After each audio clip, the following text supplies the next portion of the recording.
Years ago, when two forces ruled the Mediterranean, conflict arose. The Romans wanted to expand their borders to an island off the coast of Italy. Unfortunately for the Romans, an African superpower had control of this island and a large portion of the Mediterranean Sea. Carthage was the dominant power of the Mediterranean, while Rome was rapidly getting more and more power in Italy. These two superpowers would start a war, which would ultimately change the world forever.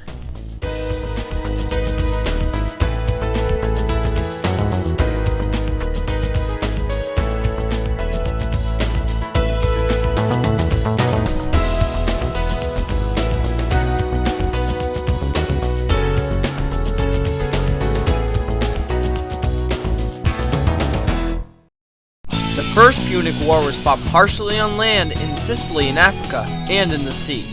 The Carthaginian leader Hannibal began to get worried. Rome has so many new ships and so many new powers. We cannot let them defile our great island of Sicily. Hamilcar was not successful. Carthage lost Sicily and was forced to pay a massive tribute. Hamilcar had a son who grew up during the war and learned to hate Rome. Father, why are the Romans taking our land? Rome is power hungry and they want to rule the Mediterranean.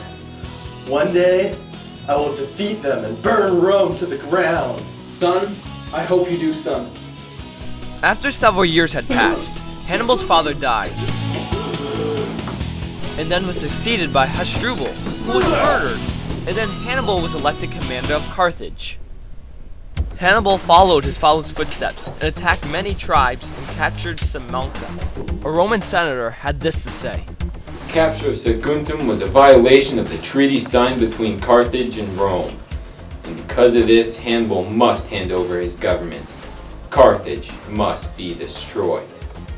Carthage spent the following years improving its finances and expanded its colonial empire in Hispania. Hannibal was a master strategist who knew that the Roman cavalry was weak at this time. While Hannibal's younger brother invaded areas in Spain, conquering many Roman allies, Hannibal had mastering ideas of his own. Hannibal devised an attack on Rome that would nearly change the outcome of the world. He marched from Spain and led a large army of Gauls, Hispanics, and Numidians, and dozens of war elephants over the Alps, which took days and days.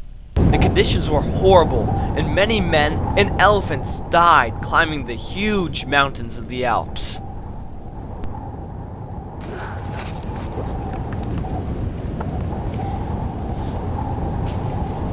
Once he made it over the steep, strenuous Alps, he arrived at Italy. Where do you think Hannibal's gonna strike next? I think he's gonna go for the heart. Take Rome out. Where do you think he's gonna come from? Probably from sea. He wouldn't come through the Alps, would he? No. Oh my god! Oh, no! Hannibal moved southward, and Rome tried to stop his attacks. In the Battle of Cannae, Hannibal defeated the Roman troops, and eventually had control of Italy. So he attempted to come up with a plan. Surrender! Can we think about it? How long till the armies are ready? It might be a while. Can you come back later? After that plan, he came up with a new one, to starve out the cities. So Hannibal waited, and waited, and the Roman people stayed in the cities starving. Hannibal was unaware of a Roman general that would save Rome.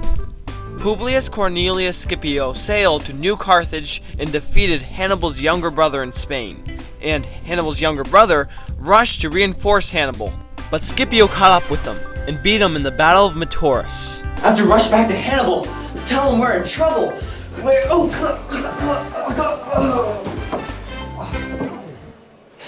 Scipio moved to Africa to defeat Carthage. Hannibal's homeland was now in jeopardy. He decided to take action.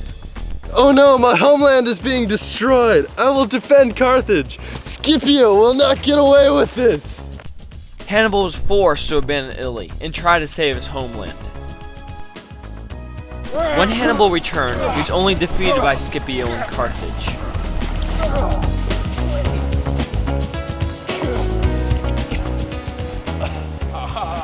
I hereby send you to Asia Minor. Hannibal was forced to ask for peace, and he rebuilt Carthage. He was sent to Asia Minor, where he committed suicide.